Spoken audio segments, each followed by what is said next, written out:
So we have Marti Perarnau Llobet from Geneva. You can start sharing your screen.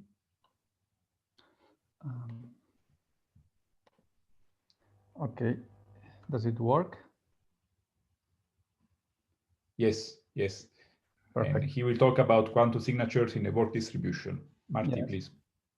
Thank you, Gabriele. Thank you also for the organizers for giving me this opportunity. It's very nice to be part of this workshop. So what I will be presenting today is joint work with Matteo Scandi, who is now a PhD student in Barcelona, Harry Miller, and Janet Anders. So let me start for the motivation and setting the stage.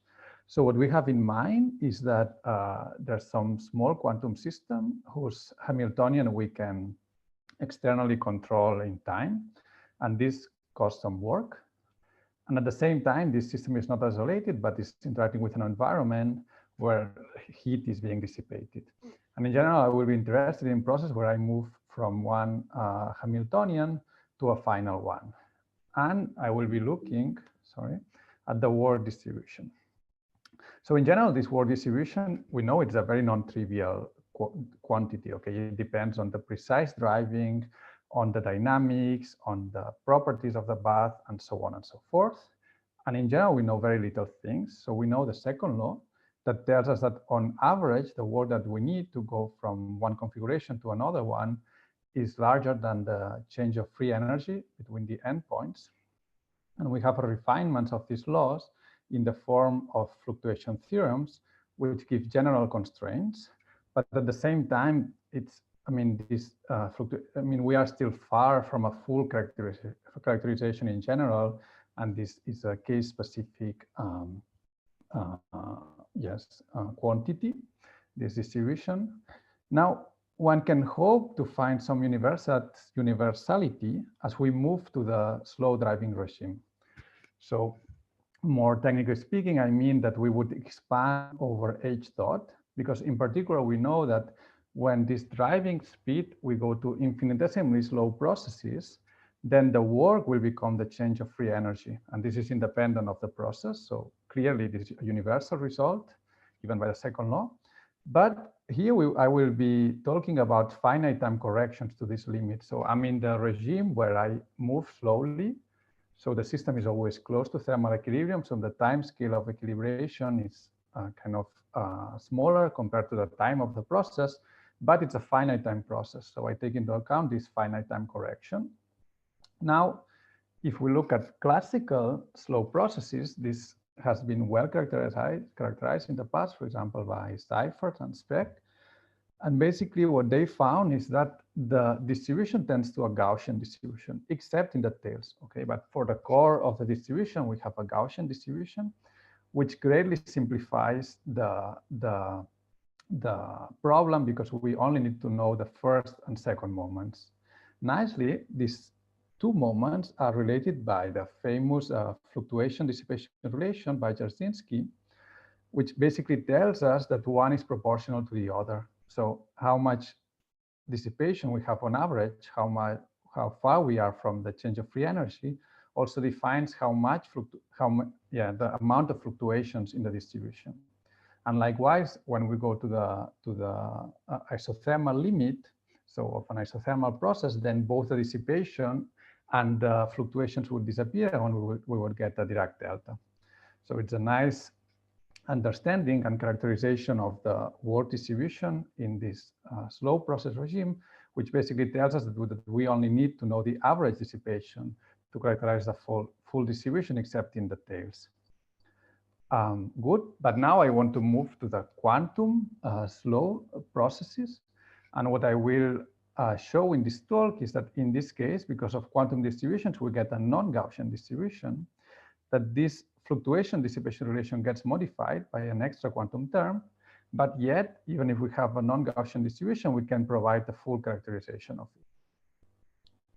So for the framework to derive this result, in this talk, I will use a kind of toy model that is based on discretizing this process. And this is also what we use in this paper here. And I'm a big fan of this model because it really keeps the essence of the problem while the derivations are simpler.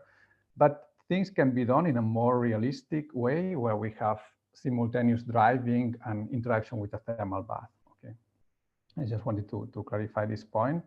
So indeed, the framework I have in mind is that we want to move from one Hamiltonian to the other one, and we split this into n steps. And we have in mind that in each of these steps, we do a quench, which basically means that we are putting some work, some external action in the system, and then we let the system thermalize until it reaches a thermal state with respect to this given Hamiltonian. And in this thermalization, there's only heat. So it's a way of splitting work and heat. Now we want to access the full distribution. So we use the standard 2-point measurement. So basically what we do is we measure in the initial Hamiltonian, we do a quench where we pay work, we measure again, we have a stochastic quantity for work, then we let it thermalize and so on and so forth. Okay, so this operationally is what we have in mind. Because we thermalize at each point, all the quantities are independent. Okay, so this greatly simplifies the problem. So the average work is the sum of average work. So this is the change of the Hamiltonian. Likewise, the variance is the sum of variances, and in general, also for the cumulant generating function. So now let me quickly prove this result. So let's look first at the average work. So I can always rewrite this as the change of free energy plus the sum of relative entropies. This is well known. And this is basically the dissipation. So we are interested on this. Now what we do is we expand this for large n. And this is kind of a standard Kubo linear response expansion where we get this kind of integral. So this is, at least from a more mathematical background, it's not known as the Kubo-Moric Polylyov scalar product. So it's this generalized covariance that appears here. And we can massage a bit this expression to basically convert the sum as an integral, being consistent with the expansion over 1 over n. And we get this nice expression for dissipation, which is a bilinear form of h dot, where the scalar product at each point is governed by this covariance. And as expected, is of order 1 over n. Good, so with this, we move to the variance, which is even simpler because here we just have the sum of variances, as I was mentioning, of this change of the Hamiltonian. And again, moving to the continuum, we can express it as the variance of h dot at each point of the trajectory. So you can see that the flavor of the fluctuation dissipation relation, because these two quantities, they look very much alike, but not quite. And the reason is that we get this difference between the variance and the covariance. And this is indeed this quantum correction that I was mentioning at the beginning. So to see that it's indeed a quantum effect, first it's nice to see when they coincide. And this is when things commute. So whenever your Hamiltonian commutes with h dot, or in other words, the Hamiltonian at 2 different times commutes, and this is true along the whole trajectory. So you are just moving levels, but not creating quantum coherence, then this Q disappears because the variance becomes the covariance, and we get the standard fluctuation dissipation relation by Jarzynski. But otherwise, we get a quantum correction. And it's nice because this quantum correction can be written as an average Wigner-Jenassa-Dyson skew information. And this quantity already appeared at least twice in this workshop in the talks of Janet Anders about thermometry, and yesterday in Iman Marvian talk when he was talking about resource theory. So you see, and as they mentioned, this is a measure of quantum uncertainty. So I do expect this quantity will keep appearing in quantum thermodynamics as we see quantum effects. And this also allows us to give a simple interpretation of this result, which is simply telling that the work fluctuations in a slow processes can be divided in 2 independent contributions: a thermal contribution, which is basically the dissipation, and a quantum contribution, which are the quantum fluctuations. To see this in practice, we considered a simple illustration where we drive a Hamiltonian, a harmonic oscillator while being in contact in a thermal bath. And here I'm plotting in this linear response regime or slow driving the fluctuations and the dissipation. And nicely, you can see that at high temperature, so this is beta, we recover the classical result. So they both collide. But as we go to quantum, to very low temperatures, they really diverge. And with this, I also want to make the point that this quantum contribution can be very relevant and can be the dominant contribution in this sum. Okay, so you can get huge violations of this classical result.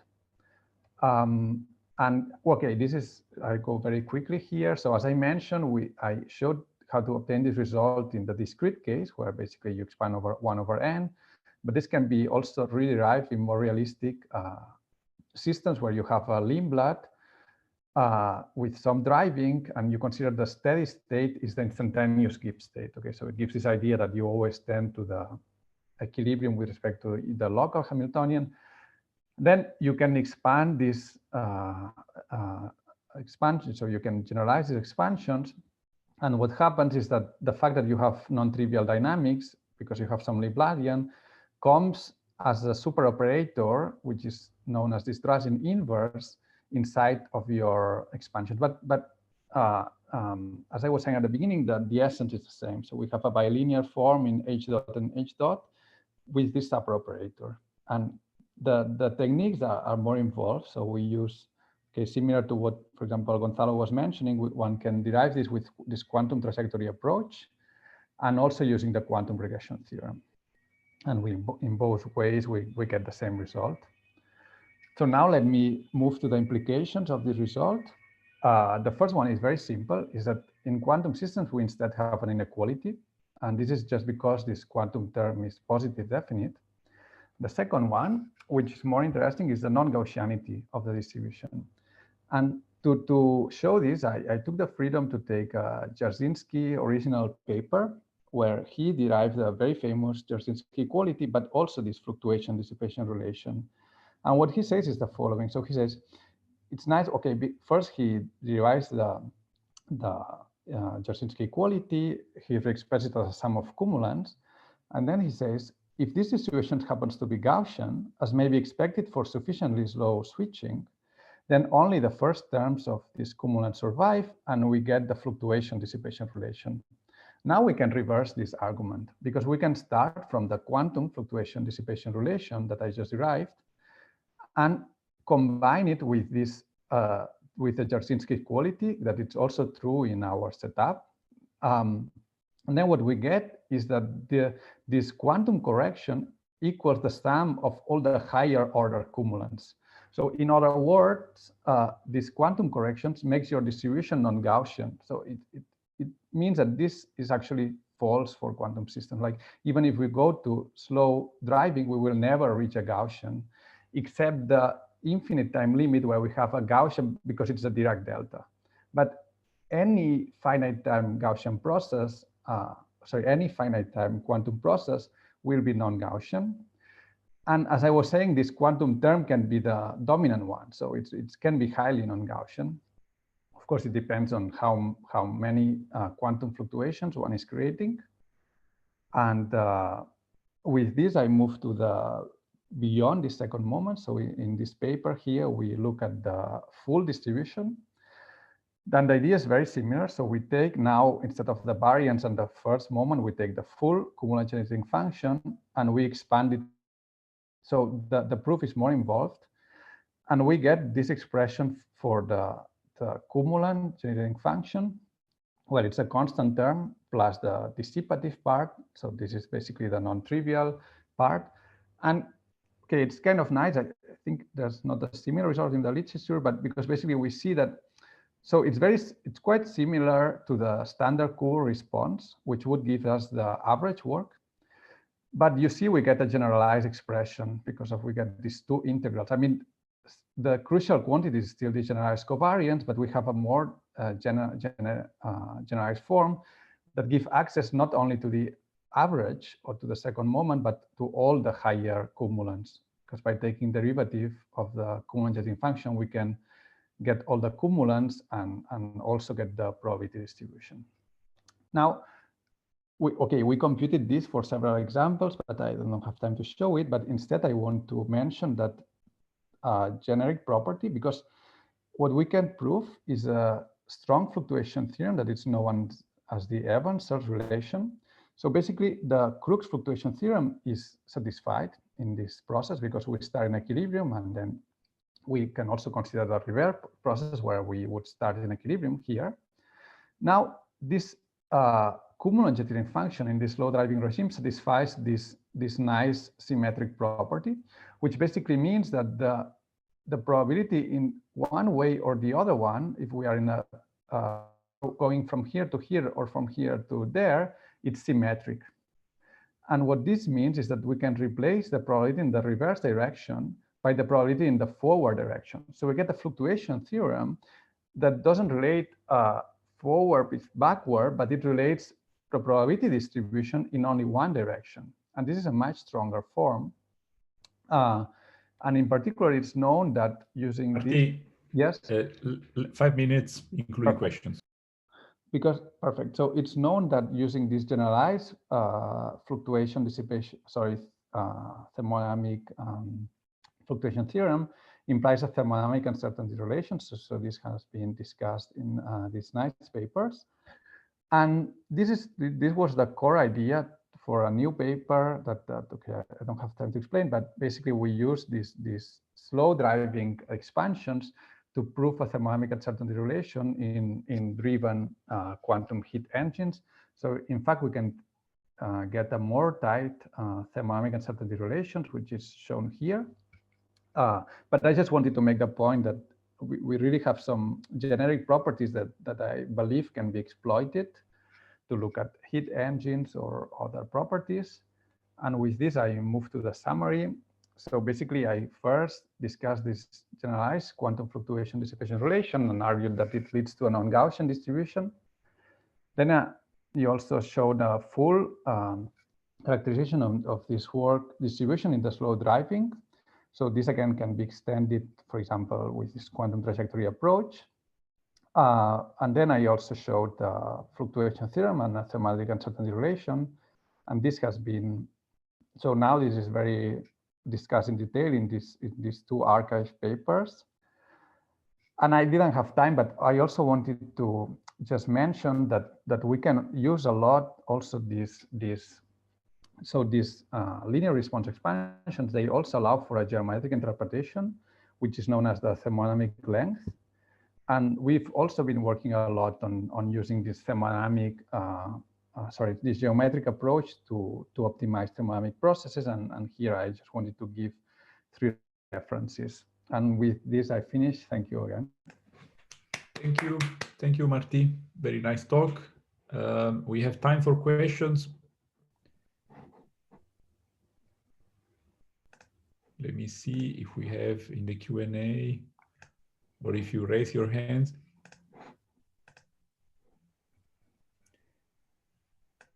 Okay, so in the meantime, I'll ask a question. So you assume this 2-point measurement at every single step, right? But what happens if we relax that? You know that there are these papers like by Adolfo where they show that sometimes performance can be enhanced if you didn't measure, right? You let it go on its own. Yes. Yeah, it's a good question because, of course, it's a bit unrealistic to measure. But the bottom line is that you would get the same, okay? Because here, it's true I'm measuring here, but then I let it thermalize. So even if I wouldn't measure, I mean, the coherence would happen anyway because of the thermalization process. So it wouldn't change anything. But I have even a stronger argument that it's what I was mentioning here, that basically you can rederive the result with this much more general approach, where you do TPM on system and bath together only 2 times at the beginning and at the end. And essentially you get the same result. Okay, thank you. We have a question from Camille. Yes. Yeah, very interesting talk, Marti. Yeah, so maybe you mentioned a little bit, I had an unstable connection, so I missed part of your talk, unfortunately. But yeah, so my question was, so you show at some stage that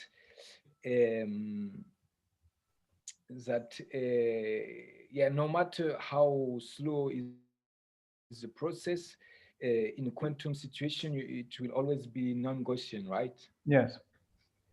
And but at the same time, so earlier in your presentation, you said that this quantum contribution arise only when you are creating or generating coherence.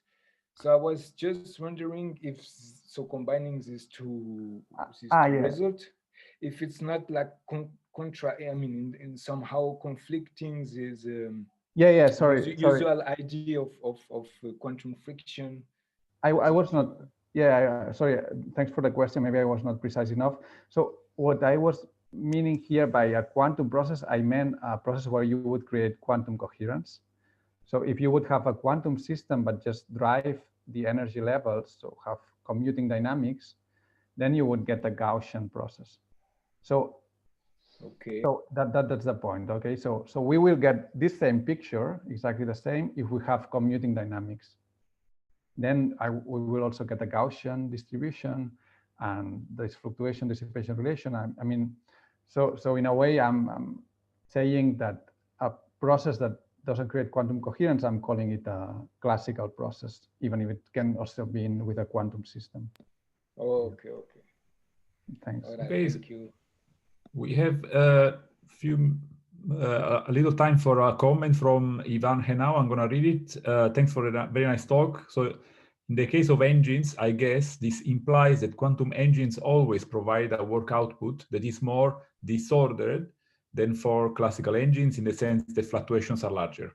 Yes, indeed. Yeah, that's a good point. And okay, we also discussed this a bit in this, what I was mentioning. Okay, I don't know if, but in these papers here, that when you are in the low dissipation regime, it doesn't really help you to have quantum coherence. And one of the reasons is this one, that you create extra fluctuations that are not necessarily beneficial.